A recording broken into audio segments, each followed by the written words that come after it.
All right, thanks everyone for coming. We have a pretty exciting panel today. We have some titans in their fields with us, and we're going to be talking about immersive and cinematic live production. Pretty interesting topic all the way around. To get started, first just as a high level, and then we're gonna intro in. But we have Fabrice Lorenceau from COSM. We have Kenny Stoff from Wide and Close, and Smasher Desmedt from Fuse. So, yeah, please, round of applause. Welcome the gentlemen for coming. I'm going to start with Fabrice. He's going to give a little tee up of a clip that he's going to show about COSM. So COSM started a couple of years ago with immersive content. We do a lot of live sports. That's sort of the anchor. We do about everything in sports that you can think of, from FIFA World Cup very soon to World Series, NFL, etc. We do about 450 events a year. If you don't know it, we're going to show a little bit of behind the scene, how we bring those events to fans. So let's take a look.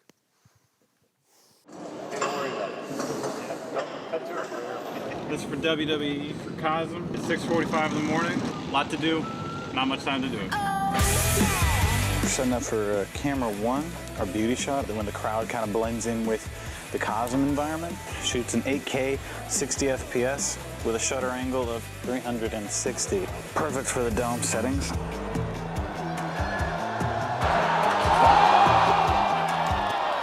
We're setting up for the post cameras that are just outside the ring, giving you an amazing view. And what's cool about them is that the talent is actually able to stand on top, so they can jump off it and do tricks and acrobatics and all that stuff. It's sick.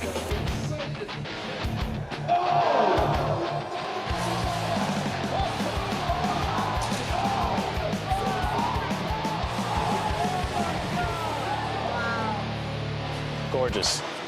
Oh, the turnbuckle camera. It's like you were right there in the ring.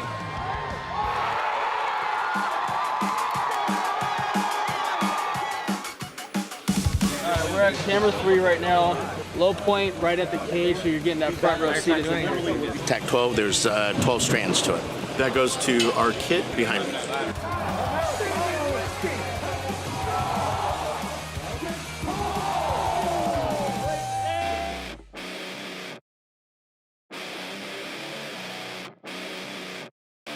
You're going to be seeing your entrances, but you're a big part of WWE. You're showing everybody like who they are, their graphics, their songs. It's a pretty important camera, and it gets some really cool shots.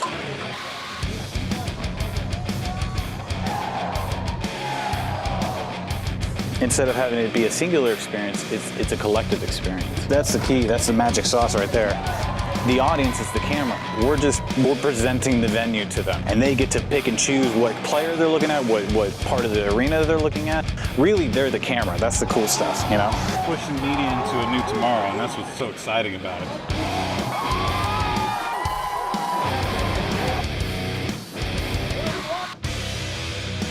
We're here for Money in the Bank. That's positive. You know what we're doing?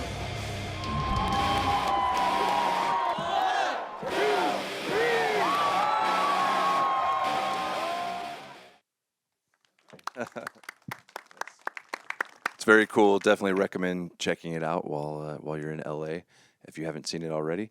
Anything more you want to add to that, Fabrice? We're going to go ahead to Kenny, and you want to tee up your clip? Sure. Hey, everybody. Kenny Stoff. We have a company called Wide and Close. My partner sitting right there, Riley Fogg.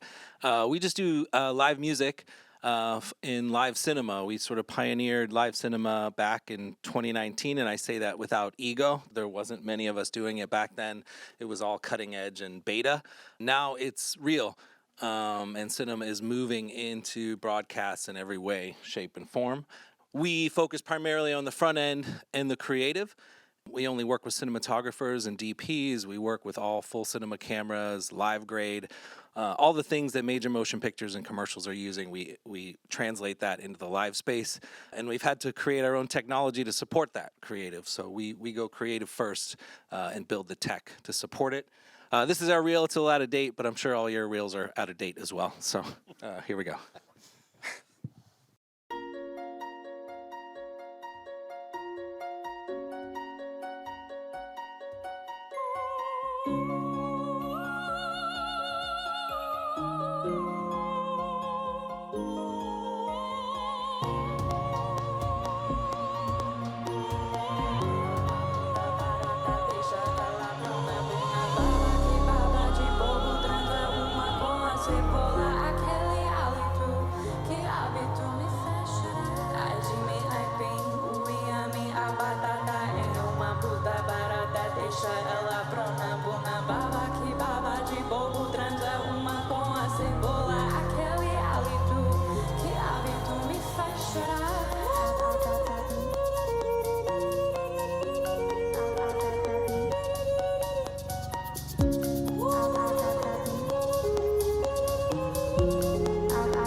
Beautiful stuff. So between those two clips, it really illustrates clearly what we're talking about when we're talking about immersive. With COSM, that's an immersive experience that you can go and experience. And then live cinematic broadcast, a great example of that in the clip there. And then Smasher, would you like to intro yourself? His stuff is so cool, he cannot get the clearance to show a sizzle, but he'll describe a little bit about what he does. Yeah, I was trying to get some sphere stuff here, U2 sphere stuff, but unfortunately I couldn't get it cleared quick enough. But that's what I did. That was one of our biggest projects recently, was Sphere. I started U2 in there. I've been with U2 for since 1992, since Zoo TV tour, and been their video tech and part of the creative team as well since then. Sphere was obviously very challenging in terms of there's a massive LED behind you constantly, and how you're going to solve that problem was only with cinematic. So unfortunately the red was not out yet, but we had to go to the competitors, and but that was one of my first tastes of doing actually proper cinematic for live concerts. And now we've made it all tourable thanks to Red. It's an amazing package that they launched last year. And again, first of all, I want to thank the team from Red here for the amazing effort that they've done in the last year. You guys have been absolutely the biggest support ever for everything we've done so far. Thank you. Yeah, there you go. And Fuse itself, we have a virtual production stage that we kind of collaborate with ILM here in Glendale. Our focus is corporate shows, big corporate shows, and obviously concert touring is our main business. Lighting and video, part of it. Fuse is worldwide. We're in Europe and we're UK and here as well, in the United States. Yeah, that's it. All right. Thanks, Smasher. And then I'm Jeff Goodman. I'm the Vice President of Product Management for Red. And we're going to kick off the panel now that you know everyone. So the first question is really about, and Smasher just touched on this a bit, the trend. I'm sure everyone's hearing immersive and live cinema. These are buzzwords you're hearing a lot about. So what is really the state of that trend? Is it accelerating very quickly? And what's driving the acceleration of that? And actually, Kenny, I think I'm curious your thoughts on that. Start. Sure. We are. That's a joke. Thank you for laughing, though, guy with the Baltimore Orioles hat. Go O's. Yeah, I'll start by saying that from our experience, the primary driver of this move from traditional broadcast to cinema is coming from the artists themselves. They're seeing it on other people's shows, their colleagues, other pop stars that are going on the road with it or doing one-off specials or concert films, and they're saying, hey, I like that, I want that. Then music management comes in and says it's too expensive, you can't do that, and a big fight ensues. But most of the time, artists win. We all here are the beneficiary of that fight. But it looks better, and better is better. Also, the broadcast world is reluctant in a way to catch up. I feel like the tides have turned, and they are now all jumping in full throttle. But there was resistance at first. We were outliers. We were rebels. We were punks that didn't do it the way it's supposed to be done. Yeah, there you go. But I would say the artists are driving it. Right. That's great. Yeah. Artists want to look great, right? So, Smasher, you have anything to add to that? Yeah. When Bono came up to me, he said, "Is this going to look like a hockey game again?" I told him no. We'll change cameras. There's a workflow now out that we can use. It was just remarkable. It was just so beautiful, just working with cinematic. And I kind of knew already what I was doing because I was doing a whole XR studio before that during COVID here and I've directed even a lot of stuff in XR, and so I knew the whole thing and the whole workflow already from there. So it was a bit easier for me to implement that. But it's what you said it comes from the artist really. Yeah. And then immersive is a little bit different in that trend. So what do you attribute the acceleration for immersive? Yeah, I think obviously immersive has been around for a long time, and I think it's a great word, and we see a lot of development there. But it's you can probably break it down to multiple categories. at COSM, we actually call, what we do shared reality to kind of differentiate it from different type experience. It's that communal experience of being transported with others to, that arena that we're going to transport you, to try to differentiate that. And yeah, it's exploded. I'm actually blown away with how many of you raised their hands that you know us, because I think 2 years ago, if I asked that question, nobody would have known what COSM was. So we do about 450 events a year now, and I started in VR, and obviously just seeing the room just with fans is just so much more rewarding than trying to get that reaction from a VR headset. So it's just really exciting, and it's a really exciting space. Yeah, and you guys, immersive is sort of a broad term, but you guys do obviously the venues, but you also do to headsets, and that's when we say immersive. And that's a very good point. I mean, one thing that's really exciting is we've been able to sort of capture ones, deliver to multiple platforms. We produce actually for our domes. We produce for television, actually. We actually extract like a frame that we can sort of create a region of interest, dewarp, zoom anywhere, and deliver for broadcast, linear television. And then we also work with various partners on headset deliveries as well. So it's just really great to see the whole space evolving, and it's definitely evolved at a really rapid pace. Cool. Yeah, and then what are some of the key enabling technologies from the cinema world that you guys have had to adopt in order to make this happen, and how are you approaching that, like camera choices, lens choices, that kind of thing? So maybe Smasher, you can start with this one. When we're on tour, we don't have a DP. It's the lighting director who says, I'm using this fixture. So there is no focus puller. It's not existent. There's no money for it, to be honest. If you do a world tour, I can't have a focus puller. So there's a lot of stuff that we have to learn and adapt to the touring world. That's definitely some of it. But like a DP, you can't just throw any lighting fixture on a cinematic camera. I mean, it needs to have a high CRI. You can't use just the standard LUT. It needs to be sculpted. The lighting has to be sculpted. It's a whole other world. So in terms of DPs, I would more like for a start of a tour, I would love to see more of the cinematic DPs coming over to our world and teach us more how to sculpt some of these shows. Obviously, the challenge for them is that it needs to be looking good on a monitor, but it also needs to be looking good on the naked eye, and that's the biggest challenge we have, because they always go dark and dark and dark, by the point that I'm not going to give you, but I had an example where the guy just brought it so much down that you barely see the artist. I mean, it's fine on camera; it looked amazing, but for the audience, it looked rubbish. Really, it was like we had to bring it all back up and back to normal. So it's finding that balance in a DP world that we need to. That we're still looking for. Obviously, there's the whole grading side of things. The red has a standard LUT, but you need to modify that, because the lighting fixture, you guys tweak that with the lighting. God knows where you tweak that, how you tweak that. So they're throwing these key lights out there, the LTXs for like Brobays, or now there's the Eagle Strike, who has the spectrum of it is just shooting all over the place. So you need to tweak that. So there's so much to learn from each other, and yeah, there you go. Yeah, two different worlds coming together with cinema and broadcast, really constant problem solving on how they actually can interoperate, right? I mean, we see that on our side too. That's why we keep bringing out new adapters and things like that, because we're just trying to knock down those barriers. But it's a big challenge for people. So, Kenny, anything to add on that?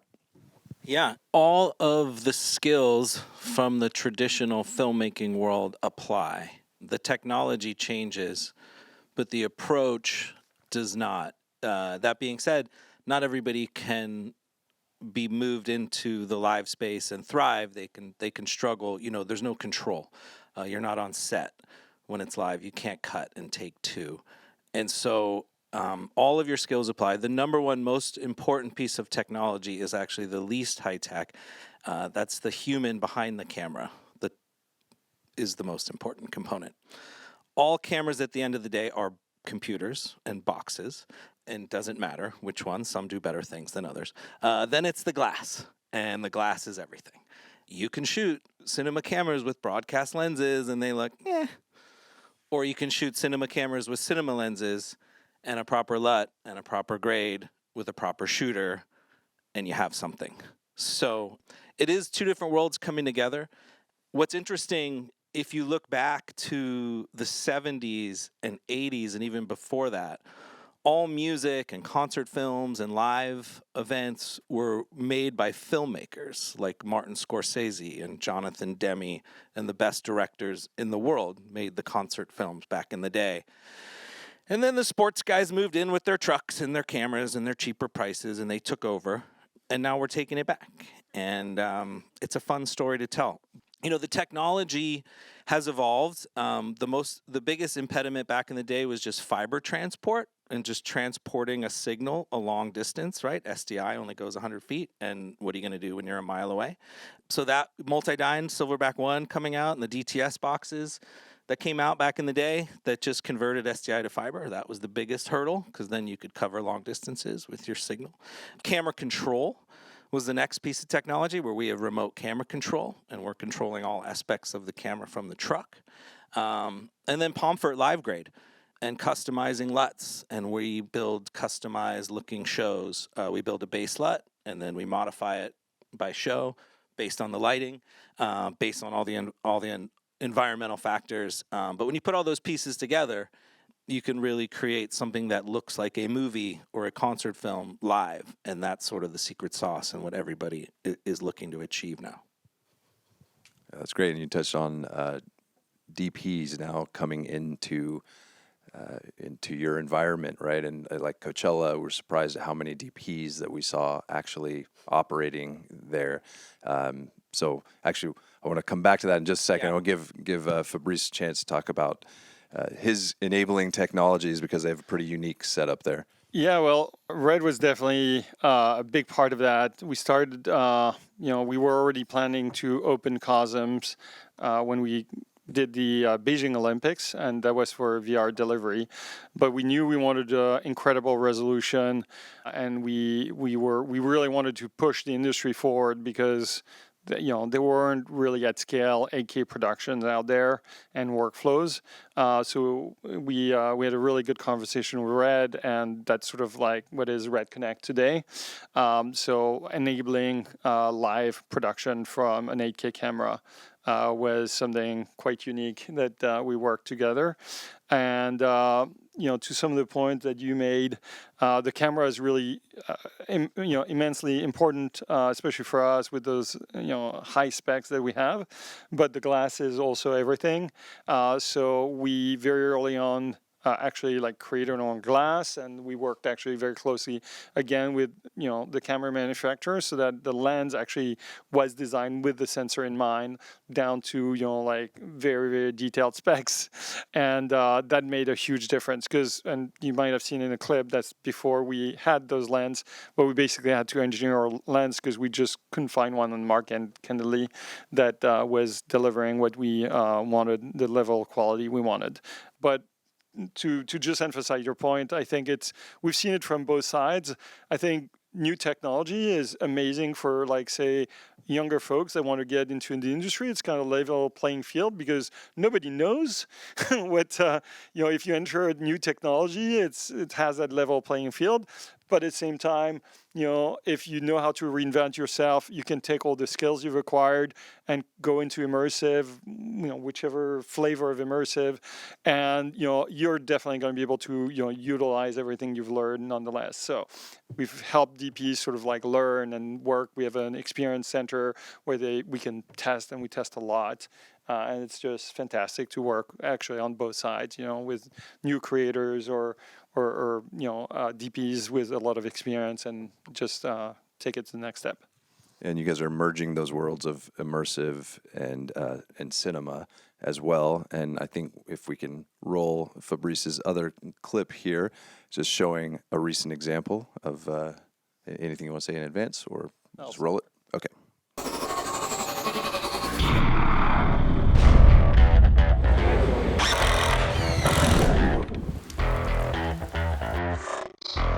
Welcome to the Matrix of Sheer Reality.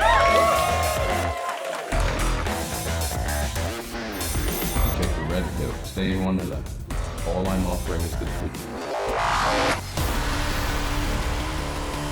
You want to know what it is.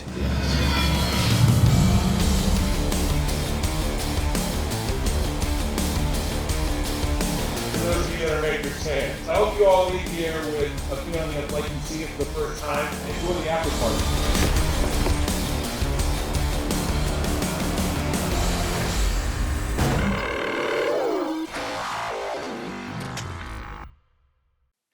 So this is just to show sort of the breadth and depth that you can have as experiences at COSM.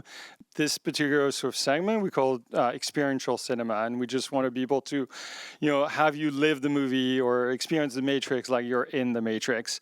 And we say like the tech will wow, but we feel the hospitality is what's going to win and bring fans back. And for example, here, you got food served in sync with the movie, with the theme of the movie. It was just incredible experience, and fans were just having so much fun. Like we had like such feedback from fans. People come dressed up. It's extraordinary. So it's really fun. And again, like there's more. We also did experience with Cirque du Soleil where we utilized the full dome. So there's just a variety of ways that you can reinvent immersive.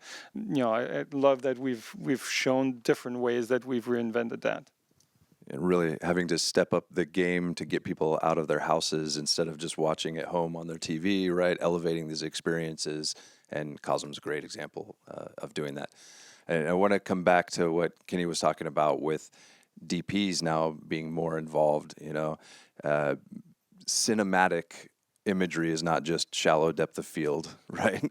There's a lot more to it, and there is an art and a craft to being a cinematographer, and it's interesting to see that craft is being appreciated more now in these new spaces like broadcast. So people are increasingly working across both fields.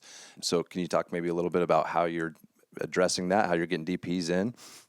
What's great about what we're doing in this whole live cinematic multicam or broadcast, live cinema, whatever you want to call it, is that it's growing, and it's growing fast.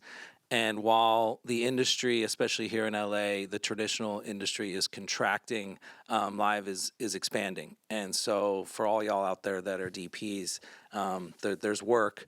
It's a craft that you certainly need certain experience.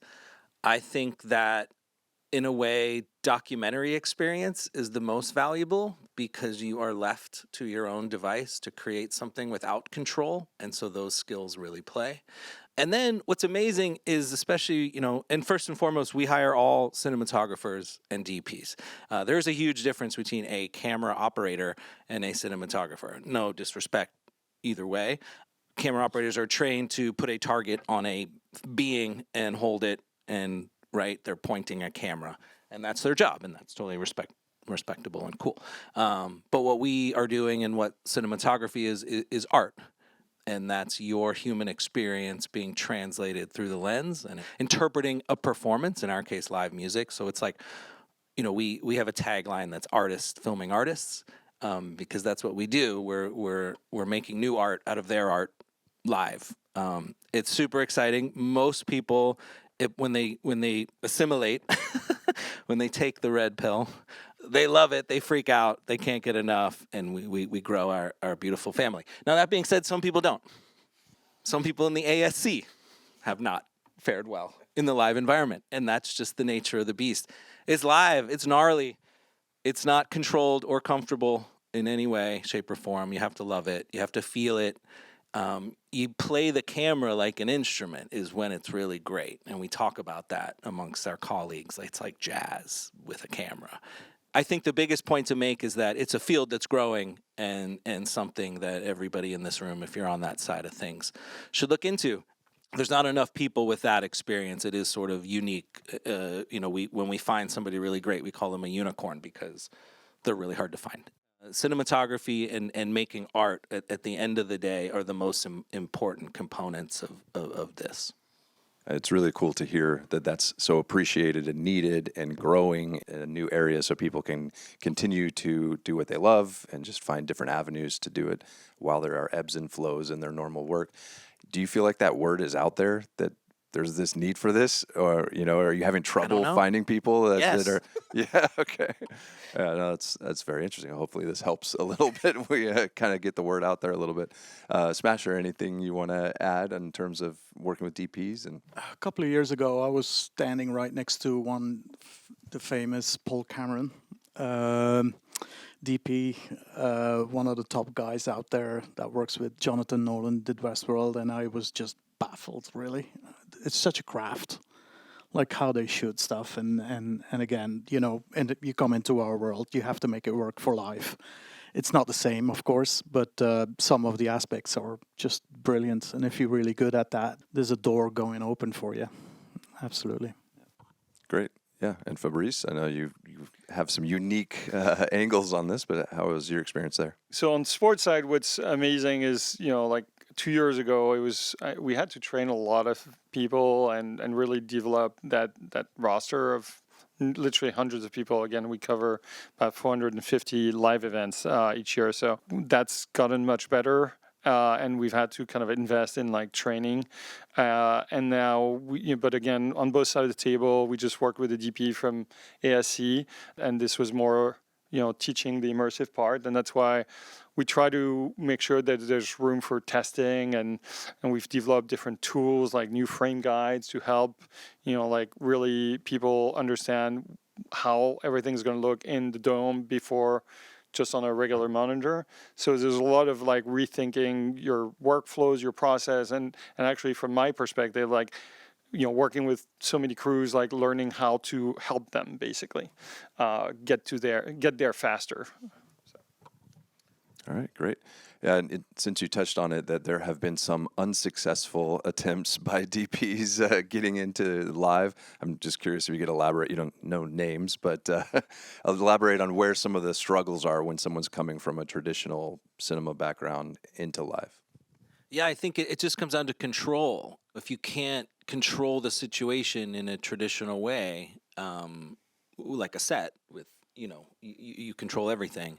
It's the exact opposite of that. And so if you're not able to adjust to this lack of control, you have to embrace it. You sort of embrace the chaos of it. It's also like super taxing physically. It's not like a 2-minute or a 5-minute scene or take and then a break and you get coffee and have a cigarette and a donut and come back, do it again, whatever, like stuff like that. It's nonstop. It's relentless. It's brutal. You have to love music, I think, is number one.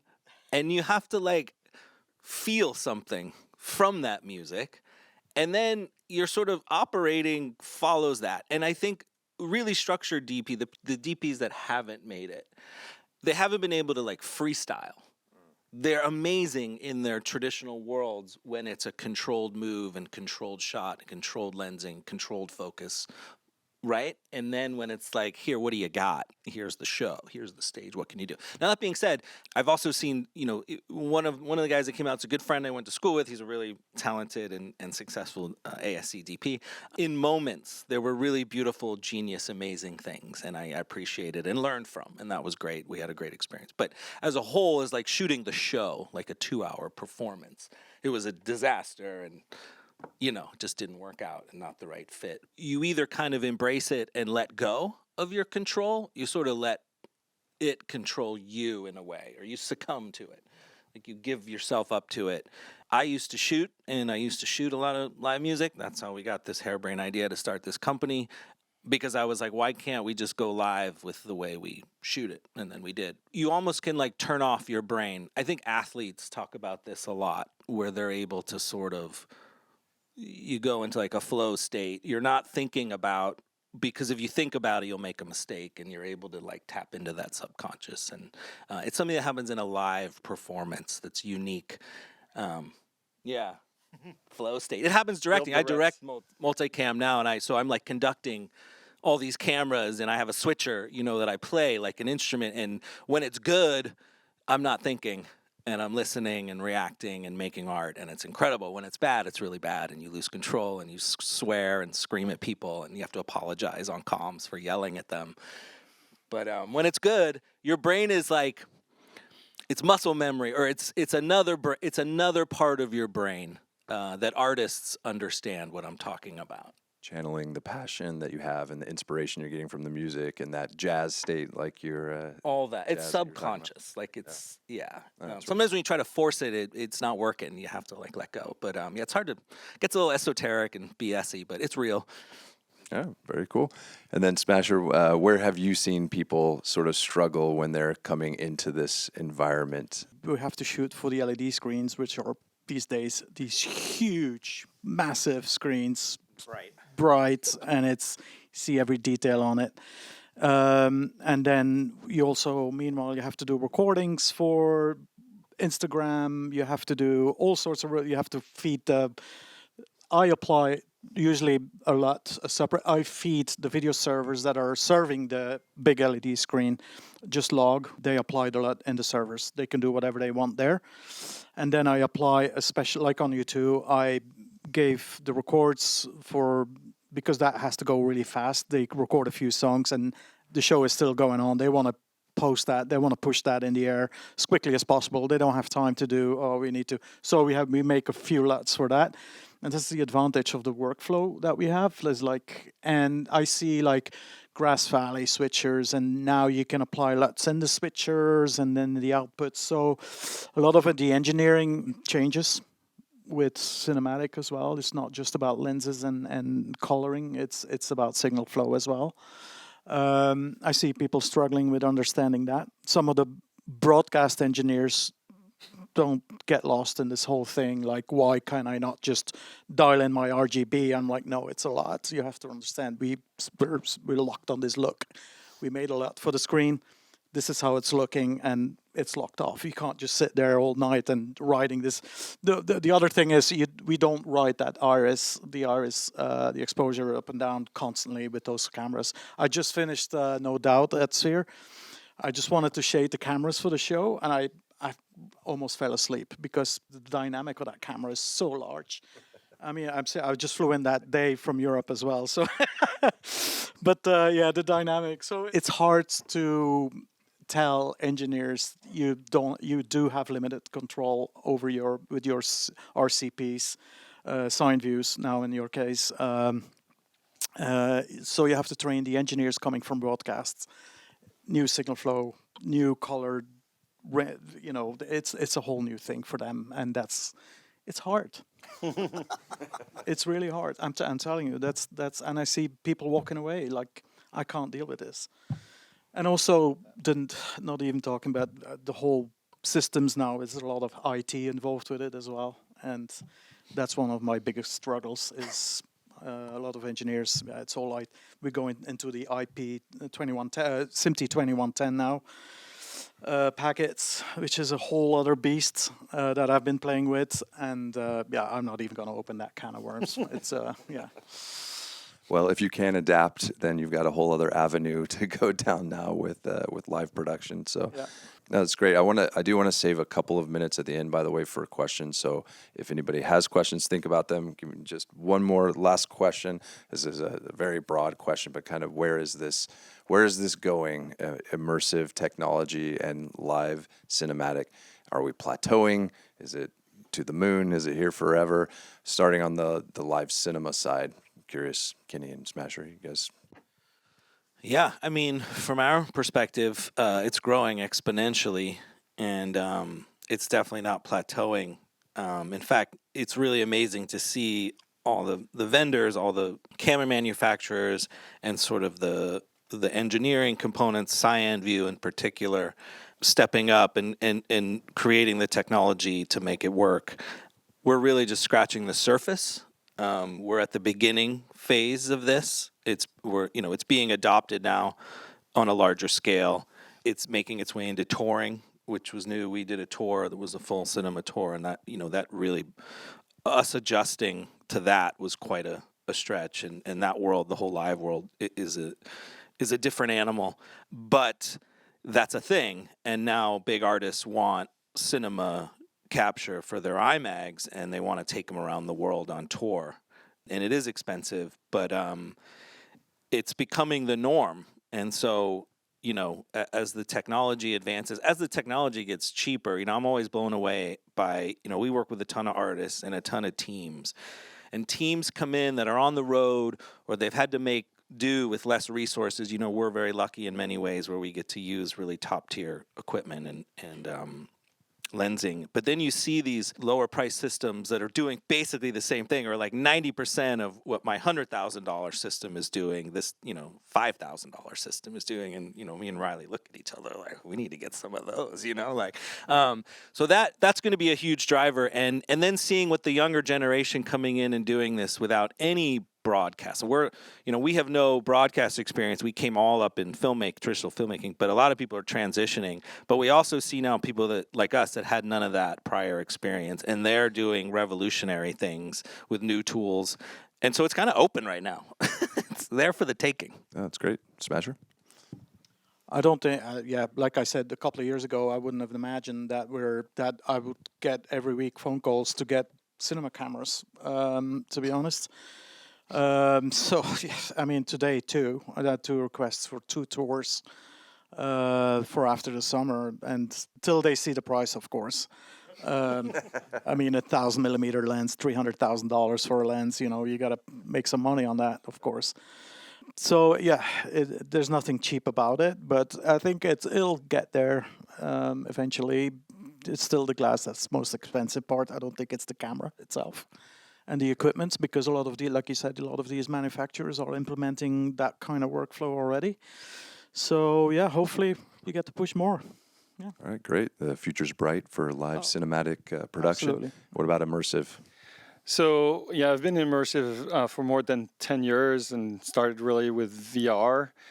It's really exploded in so many different ways. Obviously, COSM, it's just very exciting. We're opening Atlanta next week, by the way. We've got Detroit coming up later this year, Cleveland, and we'll be announcing more. So it's definitely just ramping, like being on a rocket ship, and it's just so many productions, so many exciting new projects that we have that I would love to share, but you'll have to just, subscribe and follow a little bit what's coming, but very excited to share with you all. There will be an article in ASC magazine for those interested in finding more, so you can find more about one of the shows that we did with Cirque du Soleil Mystère in ASC magazine if you want to dive deeper, for example. And I think, like I said, also, we were very involved in how immersive ties to broadcast and how immersive also ties to VR and XR. And, there's a huge development there as well. We're seeing a lot of development on the smart glasses becoming much lighter and less, more easy to wear, let's put it this way. And, I think here we're excited to see where that goes as well, because there's actually a lot of activity there as well. Great. Thanks. All right. A couple questions from the audience right here. Kind of following question is, where would you say traditional broadcast has aided your workflows, and where have you had to find your own way? Where has traditional broadcast aided your workflows, and where have you had to find your own way? What's the question? Anyone want to take it? They showed us what not to do. No, just kidding. It's all the same kind of shit, really. It's signal, transport, communication, and color, right? And a director and a switch. So it's the workflows are different in that there's added steps, there's more nuance, there's a lot more specialty to it. But the core of it is just sort of different equipment doing the same thing. Most importantly for us is 24 frames. Just getting a broadcast company to go 24p was like moving a mountain until recently, and even still kind of is.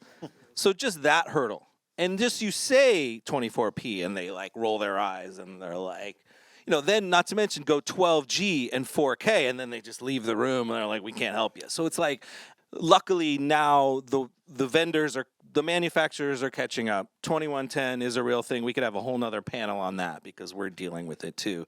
It's all moving into IP and IT. But it's all the same ethos. It's just different GAC and a different methodology and approach. And they didn't rely on artistry. They really had a product. They had a defined sandbox to stay in, and we don't. You know what I mean? The color workflow for a lot of these, in the past, was a white towel on stage. That's where it stopped. just to say. Well, look, there's just different in just the verbiage, like shading and grading are two different words, and they're massively different worlds. Shaders look at scopes, and they dial adjustments on these scopes. We look at monitors with our eyeballs and adjust color to our Calibrated eyeballs. monitors, you mean? 4K calibrated monitors Yeah. with live graders that are geniuses in their own right. Make friends with your colorists and live graders. I know you use them on your sets. Your DIT colorists, they're all doing live grading now. Our live graders work, one of our guys is out with Janusz Kaminski right now. They work with the biggest DPs in the world. We hire them to color our live performances, and it's all kind of the same shit. It's just a different way to do it. Long way to answer your question. All right. Yeah, I think maybe one more question. Do we have time for one more? Frank? All right. Yeah, right here. Hi. First off, thanks for doing this. Appreciate it. So I do camera tracking, and my experience has been from film and television, and now I'm trying to get into the live broadcast, live sports, live events. And I'd love to hear from you all about your experience with camera tracking and how it's being integrated more into live events. Even over the last 6 months, me sitting on my couch, I've been seeing it more in sports and all that. And Yeah, that's you. So real quick though, the question is about camera tracking and integrating, and I'm just repeating it so that everyone hears on the recording. But okay, go ahead. Sorry. Limited experience with it, but one really cool thing that we've seen our feeds use, for example, at the Olympics or at major sporting event, is they take the immersive feed and they could put in a volume behind talent on a studio or green screen or different ways to do this, and it feels like now you would have your talent at, say, every single World Cup game or across the world. So it's a great way for people to just same thing, transport their talent, and that's been one really good use. AR obviously, and a lot of different ways, or technology specifically has been involved more in that aspect because immersive is great for volume as well. So. All right. Some of the really big requests now is background removal, and so you take a person, it doesn't matter where he sits, with some, and I've finally cracked it with a camera, without any tracking or whatever, doing it live. We wrote our own in OpenGL, our own plugin and a program actually. But that's a big demand as well now, is you take a person on stage and you put him in some worlds without any green screen behind him, just taking that, really keying it out, but live 4K at 60 hertz. It's there's a lot of demand for that as well. But tracking, I've done it for a long time with XR Studios. It was challenging. Yeah, it still is. All right. Well, and I'm sure there can be conversations afterwards. I'm sure everyone is willing to have a chat if you want to talk further. But appreciate everyone's time, and thank you very much, Fabrice, Kenny, and Smasher. Great session. Thank you, guys.